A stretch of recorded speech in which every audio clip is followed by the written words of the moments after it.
श्री कृष्णाय नमः। श्री गोपीजन वल्लभाय नमः।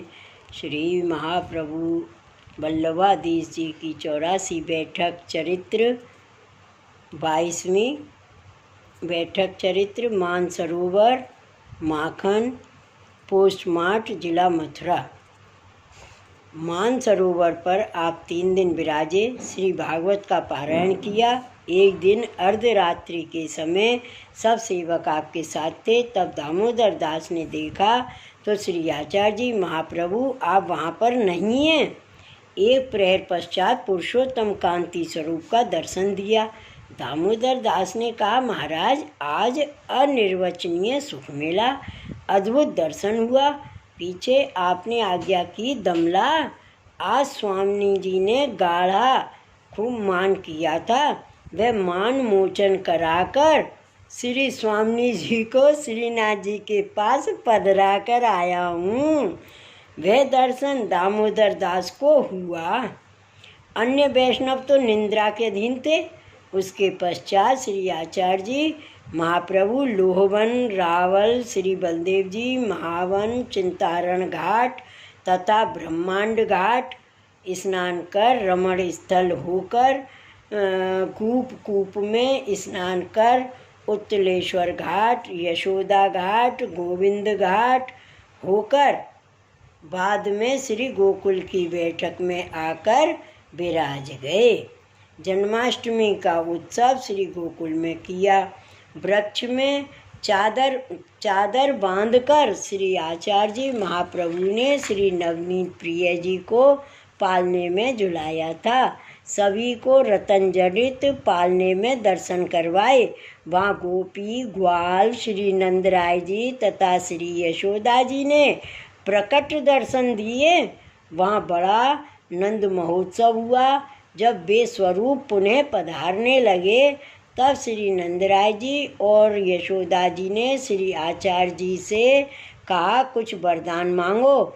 तब आपने कहा कि अभी तो आप साक्षात पधारे हो और समय हम भेष बनावेंगे, उसमें आप अपना आवेश धरना, क्योंकि अभी तो आप साक्षात पधारे हो। आगे अगर नहीं पधारोगे तो वैष्णवों को अभाव होगा।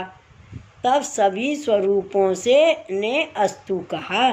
श्री महाप्रभु जी ने प्रथम नंद महोत्सव का उत्सव काशी में सेठ पुरुषोत्तम दास के घर में किया। दूसरा नंद महोत्सव श्री गोकुल में किया, कारण कि वह भगवत जन्म भूमि है। वहाँ दर्शन किए। पीछे मथुरा पधारे। वहाँ विश्राम घाट पर विराज कर प्रथम परिक्रमा पूरी कर उजागर चौबे को 100 रुपया दिए। 3 बार श्री आचार्य जी ने पृथ्वी परिक्रमा की। उस समय 3 ब्रज परिक्रमा भी की, परंतु विस्तार के लिए यहाँ पर मना किया है। जो प्राचीन स्वरूपों के मुख से सुना था वही लिखा है। ब्रज वन यात्रा में तो श्री आचार्य जी की 22 बैठक हैं। वहाँ श्री आचार्य जी महाप्रभु ने लौकिक चरित्र दिखाए हैं। श्री वल्लभाधीश की जय। श्री आचार्य जी महाप्रभु ने अलौकिक चरित्र दिखाए हैं। श्री वल्लभाधीश की जय। 23वीं बैठक सूकर क्षेत्र सोरम घाट पोस्ट सोरों जिला अटोहा उत्तर प्रदेश। अब सूकर क्षेत्र सोरम जी में श्री आचार्य जी महाप्रभु की बैठक है। उनको सोरम घाट कहती हैं। एक समय श्री आचार्य जी महाप्रभु आप विराजे थे। वहाँ कृष्णदास मेघन का उपदेष्टा गुरु था। उसके दर्शन को कृष्णदास श्री आचार्य जी की आज्ञा बिना गए। तो उसने कृष्णदास से कहा, अरे कृष्णदास, तू मेरा सेवक होकर श्री आचार्य जी का सेवक क्यों हुआ? तब कृष्णदास ने कहा कि मेरे गुरु तो आप ही हो। आपकी कृपा से मैंने श्री पूर्ण पुरुषोत्तम पाए हैं। उनने कहा, तुम्हारे कहने से पूर्ण पुरुषोत्तम कैसे हो सकती हैं? तब कृष्णदास ने जलती आग को हाथ में लेकर यह कहा, कि जो श्री आचार्य जी महाप्रभु आप पूर्ण पुरुषोत्तम हो तो यह आग मेरे को मत जलाना, और यदि नहीं हो तो यह आग मेरे को भस्म कर दे। ऐसा कहकर एक मुहूर्त तक आग हाथ में रखी। तब उन गुरु ने अग्नि हाथ से गिरवा दी। श्री आचार्य जी महाप्रभु का इस प्रकार महात्म दिखाया। एक समय श्री आचार्य जी श्री गंगा जी में स्नान कर रहे थे। वहाँ आपके बड़े भाई केशवपुरी पृथ्वी परिक्रमा करते हुए आकर मिले। श्री गंगा जी के पार बिना नाव जाकर संध्या वंदन किए। पुनः वैसे ही आकर के श्री आचार्य जी के निकट खड़े रहे। इस प्रकार अपना सिद्धपना श्री आचार्य जी महाप्रभु को दिखाया। यह बात आपको अच्छी नहीं लगी। श्री आचार्य जी ने आज्ञा की कि सिद्धाई तो भगवत सेवा हो, वह तो की नहीं, इस सिद्धाई से क्या सिद्ध हुआ। तब दूसरे दिन उनकी सब सिद्धाई आपने हरण कर ली।